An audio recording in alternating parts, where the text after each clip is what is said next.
So Amazon Prep versus Prep Center.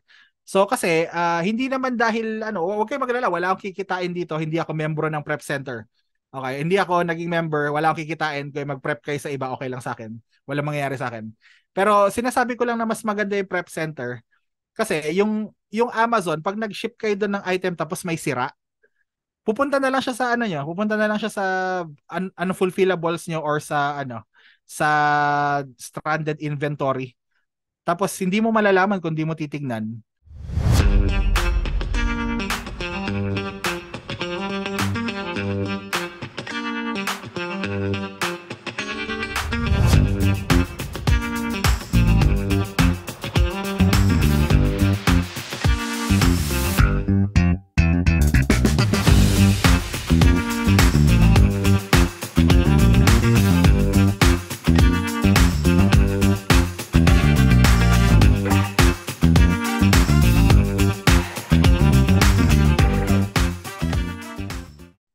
Okay? So, yun nga, make sure you ungated, make sure na hindi siya hazmat, make sure na hindi siya private label by, yun nga, iwasan mo na one or two sellers lang. Tapos may mga IP databases. Kaming teka lang. Ayan, share sample of profitable product. Okay. Ayan, so punta na tayo dito sa screen ko. So, yung step ng traditional, okay, traditional manual sourcing is ganito. Kunyari, punta ka sa newegg.com or target.com, walmart.com, walgreens.com. Hanapin mo yung area kung nasaan yung mga nila, yung mga deals nila. Kunyari, best deals or clearance or game deals, parang ganyan. Yung mga naka-discount na items, parang yung may promo na items. So, kunyari, punta ka sa clearance. Okay? Kaya, i-open ko na rin pala yung amazon.com. Okay. So, ito, kunyari, nakita ko na 78.99 ito. So, magsimula tayo dito.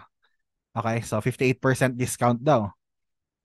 So, open ko lang siya sandali. Ayan. So, i-search ko to sa Amazon. So, pwede nyo i-copy-paste, pwede i-manual na type. Actually, masyadong mahaba. So, ito lang muna yung large room air purifier. Yan lang. Okay. Tapos, search ko sa Amazon. Ayan.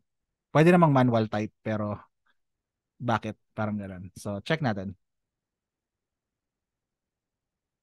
So, check ko yung dapat exact product, di ba? Alam niyo naman 'yon na hindi mo pwedeng ibenta yung maling product sa maling listing, parang gano'n. Okay, hindi to profitable kasi ito yata siya kung di ako nagkakamali. Tama. So 78 siya rito. 78 din siya rito. So obviously hindi siya profitable. Pero to cut it short, uh, you'll do it over and over. Iisa-isahin mo yung mga products dito sa deals list na to.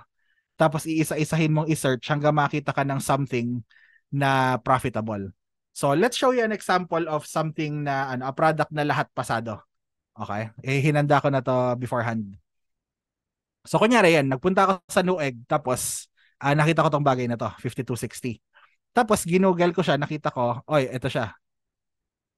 'Di ba? So dito sa Amazon, it's $99. So dito sa 5260. So syempre may mga taxes and shipping pa yan. Pero para bumilis lang for the sake of expediency, parang wag na nating i-check out.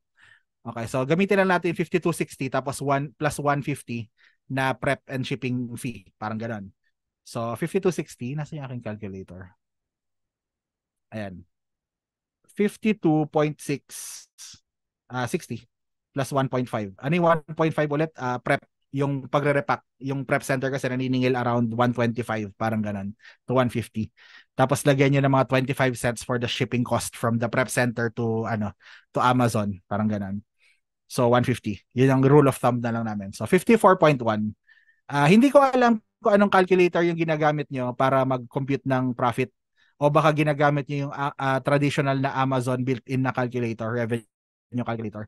Pero sa US kasi maraming mga tools. So kunyari itong seller app na to.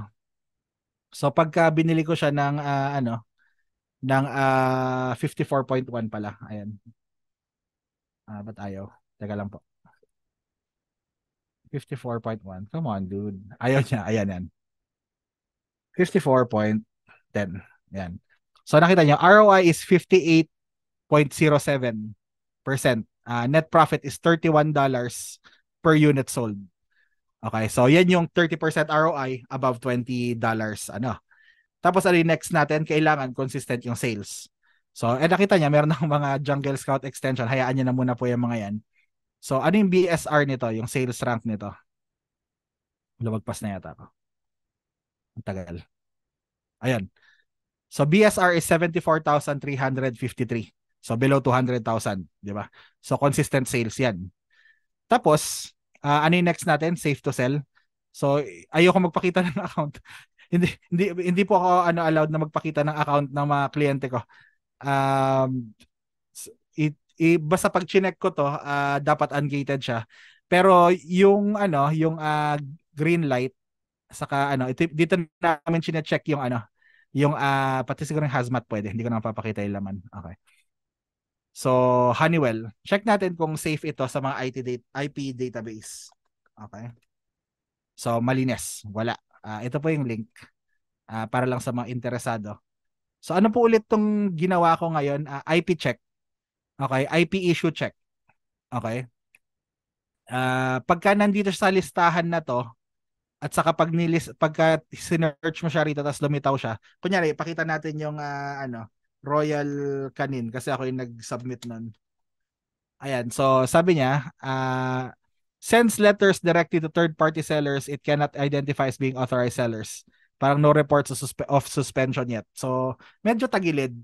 Paladalang ka ng threatening letter na itigil mo yan. Ako yung nag-submit nito kasi nakatanggap kami. Tapos ako parang, okay, kailangan kong i-submit yung i-disseminate yung information. So, yan. Tapos dito rin, tingnan natin kung merong Honeywell. So, lahat na, tingnan ito. EasyPix, legal action or policy warning. Yung iba, ERO, intellectual property infringement warning. Yan yung pwede mo makuha. So, check natin kung may Honeywell. Okay, walang Honeywell. So, more or less, it's safe to sell. Tingnan pala natin kung hazmat siya. Okay, so kunin natin yung ASIN. Okay.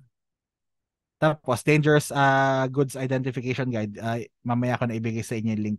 Gamitin ko muna. Asa na yun? Ayun pala, naglo-load pa. Okay. Look up an ASIN. Next. Paste. And it's not dangerous goods. So, ayan. Ganyan yung check kung hazmat siya or dangerous goods sa Amazon US. So, ayan po ulit yung link. Yung palang isa hindi ko pa na-send. So, marami pa pong ibang databases pero ito lang yung ginagamit ko. So, para ma-check. So, nakita na natin na siya, profitable, 30% ROI. Nakita na natin na good yung competition. Nakita na natin na safe to sell kasi hindi siya binibenta ng Amazon. So, ayan. So far, so good. So, ayan. Isa po sa mga profitable products yan. So, marami pang ibang data. Kunyari, itong mga tools na to. Ayan. Pero, hindi na natin dadaanan. Okay po. So, let's go back. And real time po pala yun. Teka, baka may gusto magbenta pala. I-share ko. Okay. Tapos pala yung pala, number of sales pala, no? Hindi pala natin na-compute. So, 103 monthly sales. Tapos, 28 sellers currently. So, nasa yung calculator ko? Ayan. 108 monthly sales divided by 28 plus 1. So, 29. I mean, yeah, 29. So, pwede ako magbenta ng mga 3 or 4 units kung aggressive ako. Ako personally, I'd sell 2. Parang ganon. So, ayan. Para sa mga interesadong mag-check. By the way po, kailangan yung kailangan yung mag-VPN or iset man lang sa US zip code ito. Click nyo to, tapos maghanap kayo ng US zip code. Pwede yung gamitin 93907 kung gusto nyo. Dito nyo siya makukuha sa mga interesado lang. So, marami pa pong ibang checks na kailangan gawin, but I would say na in general, this is safe to sell kung meron kayo US account. Wag lang kayo kumain ng marami, please. Isa lang, subukan nyo lang. Okay. Tapos, balik na po tayo sa ating, sa ating slides. Ayun na pala, na ko na pala to. So, purchasing and prep. Okay. So, ginamit ko po yung target.com kasi nga very easy. Very easy to understand yung store. Iba-iba po yung system ng iba-ibang store. So, kunyari, ito, nakita ko tong product na to. Kasi sa US, parang hindi ko alam kung bakit separate yung pickup, delivery, saka shipping. Pero kasi usually yung delivery nila, parang delivery from store. Samantalang yung shipping, parang from the somewhere warehouse nila, parang ganon. So, pero laging shipping yung ipipick. Tapos, select quantity, ganyan, add to cart. So, self-explanatory na. Pero ito yung mahalagang gusto kong makita ninyo. Okay? Kasi nga, nasa Pilipinas ka eh. Parang paano ka, or nandiyan ka, parang ganun. Paano ka, parang, saan mo isi-ship? Parang ganun. Isi-ship mo siya sa address ng prep center. So yung billing address, kasi may shipping address and may billing address. So yung billing address is yung information ng card mo, ng payment method mo. Kung may PayPal, yung PayPal mo. Pero yung yung shipping address has to be the prep center. Okay? Yung kasi doon sila yung magre-repack ng item. Okay? Or kung FBM, sila yung hawak ng item para sa iyo. Ayan. Tapos makikita niyo yung final price, parang ganyan. And then ayan, Ava Flores, si Coach Ava to. So, tapos place order. Tapos sa US, maraming mga store na maraming mga store na free shipping when you get to this much. Kunyari, Target 35. Pag naka $35 ka, free shipping na. Fast shipping pa yon. Pag sa Walmart, 35 din yata kung di ako nagkakamali. So, maraming free shipping opportunities sa Amerika. Ayan. Interesting yung tanong. Pero teka, sige. Ayan, may email confirmation ka makukuha and then, yun nga, tracking orders. Dapat hindi ko nilagay yan. Pero, ayan, pwedeng matrack yung orders mo naman. Yun ang maganda sa Amerika, matatrack mo yung orders mo. Hindi ko alam dyan. I'm sure meron din dyan siguro. Dito kasi, may tracking. Pero minsan hindi super accurate pa. Yung sa Shopee or sa Lazada. Parang ganun. Sa mga stores, pwede mong i-track yung order mo kung kailan na-deliver. Parang ganyan. Dapat hindi ko na sinali to. Tapos may returns din. So, ayan. So, prep centers. So, ito yung dalawa na Filipino-owned and operated in the US. So, kasi tayo mga Pilipino, parang gusto natin yung mga kapwa Pilipino din. Mas komportable tayo. And it's true naman mas malambing tayo. Totoo naman yun Nakapag-deal na ako sa maraming prep center. Ay, location, ayan. Magandang mga tanong. So, yung isa is pumunta na lang kayo sa fastandforwardprepcenter.com. Actually, ito kay Coach Ava to. Okay, si Coach Ava mismo yung may-ari, yung boss ko, yung head coach namin. Siya yung may-ari nito. Tapos, si Coach Lish, kasi sinasabi na we're in business together. Si Coach Lish dyan nagpapaprep. Okay, yung prep ni Coach Lish dyan napupunta. Okay. And yung second naman, meron pang isa, Filipino-owned, Filipino-owned and operated din, yung WeBox Prep Center. So yung WeBox Prep Center actually dati, Fast and Forward Philadelphia. So yung Fast and Forward, ngayon, merong dalawang branches. May Florida, yung main, tapos may California. Tapos branch nila dati to, tapos naghiwalay sila. So ito rin, WeBox Philadelphia. Okay. Tapos pricing. Teka, hindi ko alam kung bakit nandito to. Nilinis ko na to, I swear. Hindi ko alam kung bakit So ayan yung mga cost ng prep nila.